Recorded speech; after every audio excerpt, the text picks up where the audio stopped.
jelita lah. Jelang 50 tahun. Jelang 50 tahun. Kalau Bang Burhan kan jelita Hampir. juga. Iya. Jelita juga. Sama-sama Jadi, jelita kita nih. Akhir tahun ini Bu saya sudah Lolita. Lolita itu lolos 50 tahun. Insya Allah.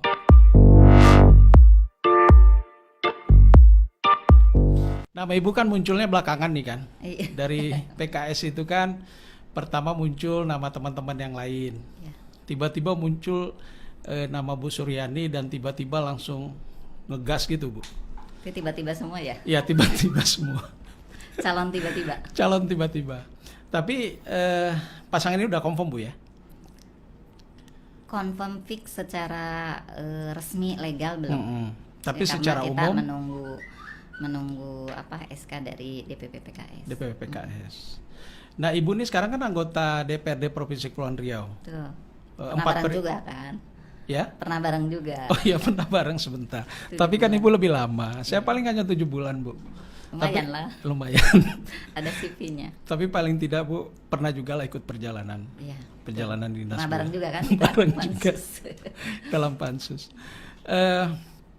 Ibu ini kan sudah 4 periode lah, walaupun periode pertama sedang berjalan ya. Periode pertama itu Ibu menggantikan Pak Ria ya. PAW pada saat itu beliau maju di Batam. Wakil wali kota. Wakil wali kota dan jadi, dan setelah itu 3 tahun tuh sisanya. 3 tahun sisanya ya. Lumayan juga lah Bu, SPPD kan. Hitunglah. Dan setelah itu Ibu terus menjadi gitu. Periode berikutnya dan sekarang masuk periode 4 walaupun baru lebih kurang setahun lebih kurang. Dan tiba-tiba kebetulan lagi nih mungkin. Tapi bukan kebetulan lah. Kalau di PKS itu kan tak ada kebetulan Bu ya. Sebenarnya mungkin nggak tiba-tiba ya Bang ya. Cuma karena mungkin tradisi selama ini melihat perempuan agak kurang ini ya. Mungkin kurang seksi lah saya dalam nggak tahu dunia ya. politik.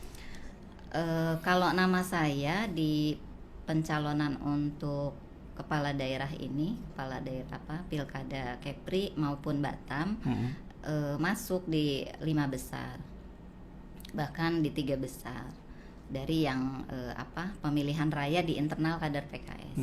Jadi kalau di PKS itu ada pemilihan duluan Bu ya? Jadi nggak ada langsung main tunjuk gitu. Jadi setahun sebelumnya, sebelum pilkada itu ada namanya pemilihan raya Sekepri.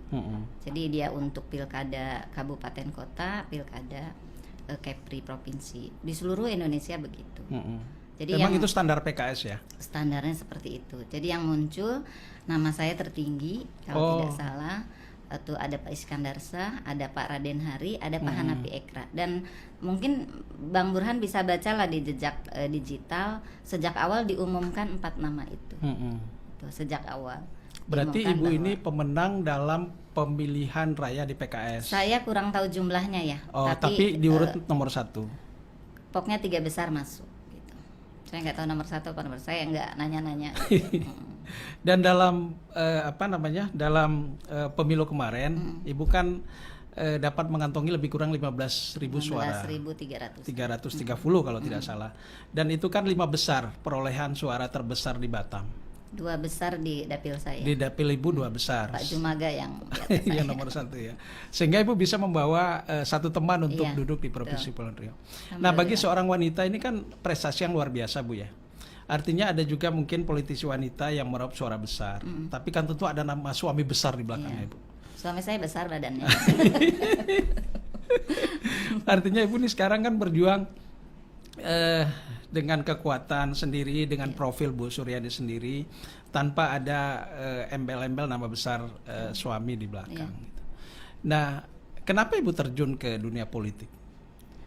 Jadi sebenarnya kalau berbicara kapan saya masuk di PKS, sebelum PKS ada saya sudah di situ. Oh, sudah gitu. di situ. Bahkan untuk di Batam kami termasuk ya yang ketika PK berdiri ya kami yang. Oh ya, sebelumnya namanya Partai Keadilan. Partai Keadilan. Bu, ya? Jadi 99 setelah reformasi itu saya termasuk di jajaran pengurus PK waktu itu di Batam. Sampai perjalanan sampai sekarang. Sebelum mungkin kalau baca perjalanan PK itu kan sebelumnya sudah ada seperti pengajian gitu. di kampus-kampus. Yang basisnya di kampus-kampus Bu, kalau nggak salah. Ya kami juga, kalau saya waktu itu udah nggak di kampus. Waktu itu kami di Astra di Muka Kuning gitu. Oh, Saya Ibu kan sebelumnya di Astra? Astra 3 tahun lah. 93. Saya emang ke Batam karena dulu, Astra. Di Astra gitu. Jadi waktu itu ya udah mulai juga aktif di pengajian tarbiyah ya namanya. Jadi sebelum partai ada, saya sudah ada di situ. Artinya Ibu dari awal memang sudah di jalan dakwah. Iya, betul. Dan memilih PKS karena jalannya sama. Iya, karena PKS partai dakwah dan Ibu memang sudah berada di jalan di itu. dalamnya, sudah ada di dalamnya. Nah, Ibu masuk ke Batam tahun berapa? 93. 93. Berarti sudah lebih kurang 27 tahun. Dan memang niatnya udah tinggal di Batam Bu ya? Iya, tinggal di Artinya nggak ada niat lagi pulang kampung gitu. Ya selama ini kita udah istilahnya berkhidmat untuk masyarakat Kepri minimal di Batam ya dapil saya. Ya itu. Nah, 93 itu Ibu datangnya dari mana? Dari Jawa atau Iya, dari? dia dari daerah asal saya. Saya lahir di Cilacap. Oh, Cilacap. Tepi pantai itu Bu ya? Oh enggak, Salah saya kalau mungkin orang mengira saya kan lahir di Cilacap. Logat saya tidak seperti orang Cilacap karena saya di perbatasan dengan Jawa Barat. Jadi jadi saya logatnya mungkin lebih masuknya ke logat Jawa ke Barat. Sunda ya? Logat ke Sunda. Dan emang keluarga Ibu keluarga politisi? Enggak. Oh tidak, Ibu sendiri yang kecemplung di situ. Jadi PKS lah yang membentuk saya menjadi seorang politis. Kalau orang tua memang tidak di politik? Enggak ada. Saya enggak ada darah politis. Enggak ada darah politisi. Hanya kemarin kecipratan tahun 93. Kan mulai PK. Mulai PK kan mulai dari dakwah dulu ya. Setelah betul. Ya, Ibu melanjutkan Ya itu yang perjuangannya. saya syukuri, saya bisa bergabung dengan teman-teman yang istilahnya membawa saya ke ya perubahan lebih baik. Gitu. Dan Ibu mendapatkan jalannya di PKS. Insya Allah. Alhamdulillah, bukan insya Allah. Dan perolehan suara itu kan 15.000 itu memang luar biasa Bu. Artinya ada kepercayaan yang besar dari masyarakat untuk Ibu mewakili mereka di DPRD gitu. Nah, bagaimana dengan suami? Tentu ada, kalau biasanya kan di belakang laki-laki hebat ada istri yang hebat gitu kan. Ya. Nah, sekarang kalau di belakang Ibu nih gimana? Ya tentu gitu. Kalau saya tuh berpikirnya ridho suami ya yang paling utama. Jadi apalah artinya seorang istri mau berkarir dimanapun kalau suami nggak ridho kan buat apa? Karena kan sejak awal tadi meniatkan itu semata-mata ya untuk dakwah itu sendiri. Kalau saya ya berpikirnya seperti itu dan di doktrinnya juga seperti itu. Gitu. Sehingga sejak dari awal ya sama-sama di jalan dakwah, suami juga pengurus PKS sejak awal ya sama lah. Tapi suami Ibu bukan caleg kan? Enggak, karena dulu tuh kayak ada pakem suami istri apalagi Tidak boleh. punya anak kecil dan sebagainya gitu. Jadi jangan sampai kesibukan orang tuanya anak-anaknya jadi korban lah istilahnya gitu. Sekarang putri Ibu ada berapa? 4. 4 orang. Yang paling besar? Udah kerja. Oh, sudah kerja. Ibu lahir tahun 73 berarti sekarang 47. umur 47. Udah jelita lah. Jelang 50 tahun. Jelang 50 tahun. Kalau Bang Burhan kan jelita juga. Iya. Jelita juga. Sama-sama Jadi, jelita kita nih. Akhir tahun ini Bu saya sudah Lolita. Lolita itu lolos 50 tahun. Insya Allah. Nah, sekarang Bu kira-kira apa dorongan mungkin dari keluarga ya yang karena sebelum Ibu menikah kan tentu keluarga menjadi tempat untuk bercerita, apalagi orang tua ya untuk meminta izin gitu. Pada saat Ibu mungkin bercerita kepada orang tua tentang Ibu mau terjun ke politik, tanggapan mereka gimana Bu? Terjun ke politik sekarang apa dulu? Dulu, awal-awal Ibu Kalau terjun. dulu. Kalau orang tua saya apa yang diyakini saya baik, ikut gitu. Silahkan. Itu kan sudah menjadi tanggung jawab suami. Jadi ketika udah menikah kan tanggung jawab pindah dari orang tua ke suami. Ya sudah, itu menurut kalian baik, silahkan. Atau tanggung jawab juga seorang istri sudah ke suami gitu. Jadi kalau orang tua nggak terlalu ini sekali gitu. Karena tanggung jawabnya sudah pindah ke suami Iyalah. Bu ya. Berarti Seorang sekarang perempuan kalau udah nikah kan tanggung jawab udah pindah. berarti ridhonya ke suami berarti Oh Bu ya. iya, ridho. Permohonan izinnya ke suami, termasuk kalau mau SPPD keluar kota. Betul. Kalau mau kunjungan keluar kota tanya, bisa nggak? Gitu. Pernah nggak dilarang Bu? Artinya ibu suami tidak memberikan izin. Suami saya bukan tipe larang-larang gitu. Cuma saya tahu sendiri gitu kalau memang prioritasnya saya tidak berangkat, ya saya tidak berangkat. Misalnya, Artinya anak sakit gitu. Ya saya ngapain saya keluar kalau anak sakit gitu. sekarang kedua orang tua ibu masih ada? Masih. Karena menuju ibu kan sekarang menuju dari kancah politik menuju ke pemilihan kepala daerah insya Allah. Legislatif ke eksekutif. Legislatif ke eksekutif dan itu kan tentu membutuhkan doa yang kuat dari seorang ibu gitu. Ibu udah lapor belum? Belum. Oh ibu belum lapor. Saya ini apa ya? Karena belum ada sesuatu Kepastian. yang fix gitu. Saya tidak ingin mendahului. Saya sampaikan ke tim di bawah juga yang sudah begitu antusias untuk masang spanduk apa segala macam. Saya bilang kalau secara pribadi jangan dulu. Maksudnya secara pribadi dalam artian dari partai jangan dulu karena belum. Kalau sudah ada SK kemudian udah deklarasi kita ini kan. Ya makanya sekarang di Batam belum kelihatan sih muka ibu. Ada baliho. Baliho kan yang besar yang kemarin Bu. Maksudnya yang pasangan sekarang kan Oh belum. iya, dengan Sementara yang pasangan. lain kan sudah pasang. Insya Allah. Artinya akhir bulan ini. amin. Artinya tunggu kepastian Bu ya. Iya. Takutnya berubah karena ada juga baliho orang berubah Bu pasangannya. Karena dinamis ya, politik Iya. itu dinamis. Kita tidak ingin ini ya kalau sudah fix ya kita insya Allah fix. Tapi kan kita tidak tahu, ya, tidak tahu. Nah, bagi seorang Suryani ini yang kita anggaplah salah satu politisi andal dari kalangan perempuan di Kepulauan Riau ya. Karena tak jarang Bu yang bisa bertahan sampai 4 periode kan. Saya aja hanya bisa bertahan 7 bulan Bu. Gak mau sih ikut saya. Dan bagaimana Ibu memandang seorang ibu gitu terhadap perjalanan hidup Ibu? Saya sendiri Ya. ya. Jadi karena saya memahaminya ya dalam Islam itu seorang perempuan itu kan punya tugas dua ya. Maksudnya perannya ya, perannya itu dua. Satu peran asasi, yang kedua peran perluasan namanya.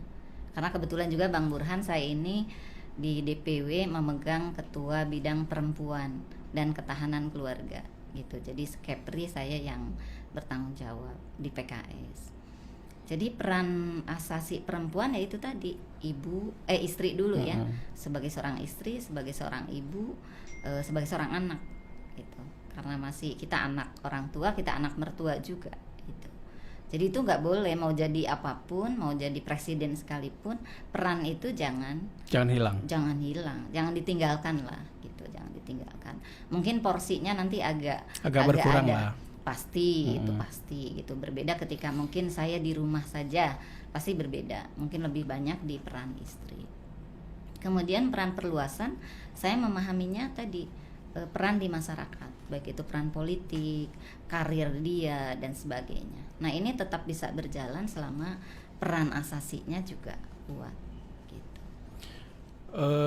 Kalau kita flashback Bu ke belakang, seorang Suryani itu kan lahir tahun 1973.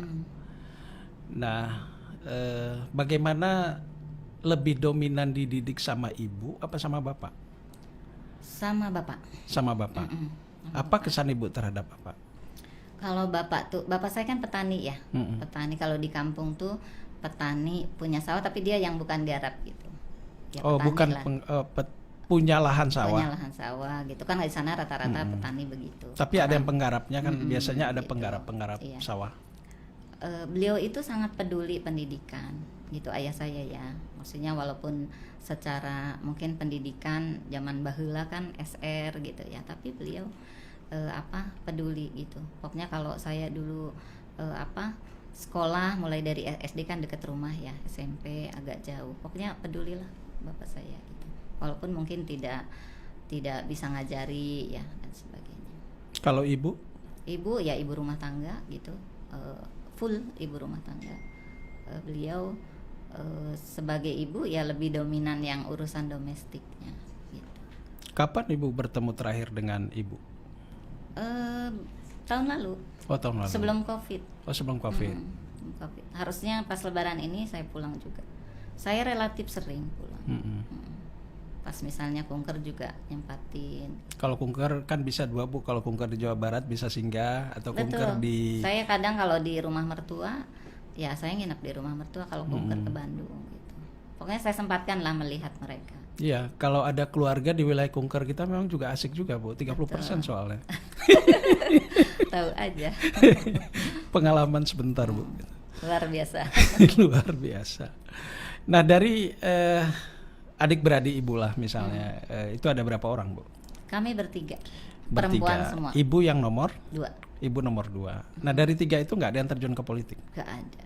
Hanya Ibu sendiri? Hanya saya sendiri. Dan Ibu happy di politik ini? Karena saya politik itu bagi saya bagaimana kita bisa lebih meluaskan peran kita. Itu aja. Itu bagi politik itu cara agar kita lebih bisa meluaskan peran kita ke masyarakat gitu. Karena memahaminya awalnya itu memahaminya sebaik-baik manusia yang paling banyak manfaatnya untuk manusia lain. Bang Burhan udah paham lah ketika kita di DPRD kita bisa bangun jalan, kita bisa bangun sekolah. Nggak sempat saya Bu.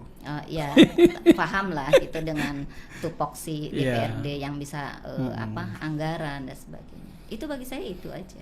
Ya artinya ada manfaatnya lah Bu ya. Dengan Pasti. duduk di situ ada manfaat. Kalau nggak ada manfaatnya buat apa? Iya. Terus kalau nggak ada manfaatnya mungkin saya juga nggak dipilih lagi. Iya. Gitu. Artinya dengan 15.000 di periode keempat itu ya manfaatnya itulah bukti bahwa ada manfaat yang Ibu lakukan. Nah, selama Ibu misalnya mengurus masyarakat di sana, saya tidak pakai uang. Ibu tidak pakai uang, tidak punya uang. Ibu nggak punya uang. Nggak punya. Terus uang. ngapain Ibu mau calon wakil gubernur? Karena maksud saya itu ketika kita berkhidmat ke masyarakat, bagaimana masyarakat merasakan manfaatnya. Keberadaan kita gitu, merasakan jadi ketika masyarakat udah merasakan, jadi kayak misalnya restoran ya, masyarakat sudah merasakan, dia pasti akan ngomong ke yang lain dan sebagainya. Yang penting jaga silaturahmi ya dengan masyarakat gitu. Iya, dan Sekupang itu kan Ibu dapilnya Sekupang, Batu Aji, Belakang Padang dan Sagulung. Nah, dari pemetaan yang mungkin walaupun tidak terlalu akademik Bu, yang Ibu tahu pemilih Ibu ini kebanyakan perempuan apa laki-laki? Beragam. Oh, beragam. Lebih dominannya? Secara data saya nggak lihat ya laki-laki apa perempuan. Tapi yang sering berkomunikasi? Laki perempuan. Laki perempuan. Saya biasa. Kalau perempuan mungkin saya di jalur kader PKS gitu ya, yang biasa ke taklim memang perempuan gitu. Apalagi saya ketua bidang perempuan. Tapi kalau dengan tokoh-tokoh masyarakat saya biasa ngopi dengan bapak-bapak gitu sampai malam bahkan. Ibu suka kopi juga? Ya maksudnya namanya kopi walaupun isinya jus gitu kan. Ya kan, masa ngopi kan yang biasa itu ngopi bareng. Iya, ngopi ya kan? bareng. Walaupun isinya teh Bu ya. Jus atau teh ya, gitu. Tetap aja namanya ngopi bareng. Sama juga dengan Ibu telur mata sapi. Iya. Ya, yang punya ayam yang terkenal sapinya. Betul. Sering saya gitu. Ibu sering ngopi gitu ya? Tapi isinya jus. Isinya jus. Nah, sekarang di wilayah dapil Ibu misalnya, Kepri 5, tentu banyak orang yang datang ke rumah, Nah, biasanya tuh kan mereka datang dengan bermacam-macam permintaan. Dan biasanya Bu, mereka datang tuh kan mungkin dengan harapan membawa proposal, kegiatan dan sebagainya. Nah, kira-kira bagaimana cara Ibu membantunya kalau misalnya Ibu bilang tadi saya nggak ada uang gitu?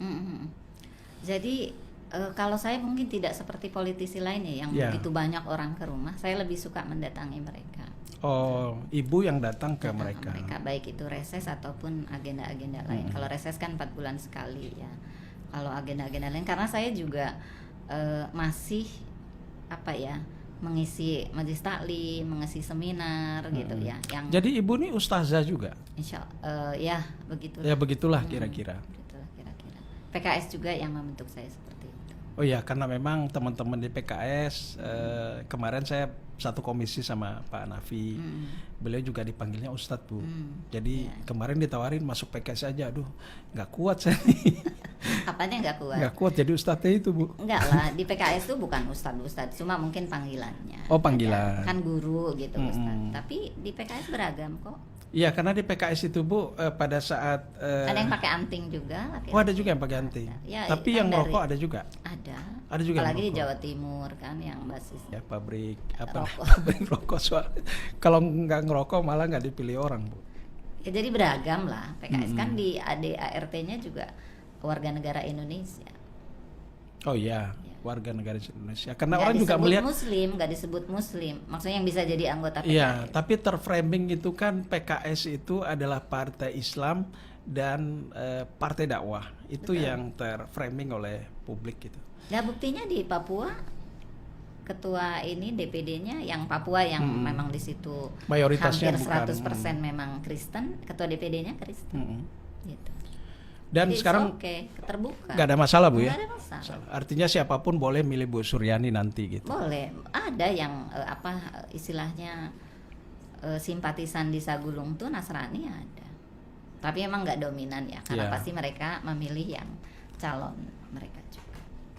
Nah, sekarang dengan Ibu misalnya berpindah dari legislatif ke eksekutif. Ini kan medannya agak berat nih, Bu.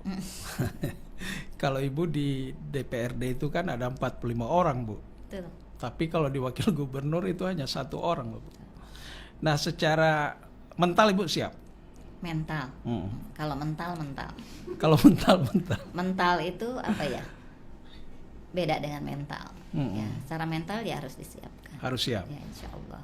Jadi karena saya kan nggak sendiri, Bang Burhan. Yeah. Kalau saya meyakininya saya bagian dari perkumpulan di PKS. Jadi saya sejak awal dipanggil udah menjurus nih.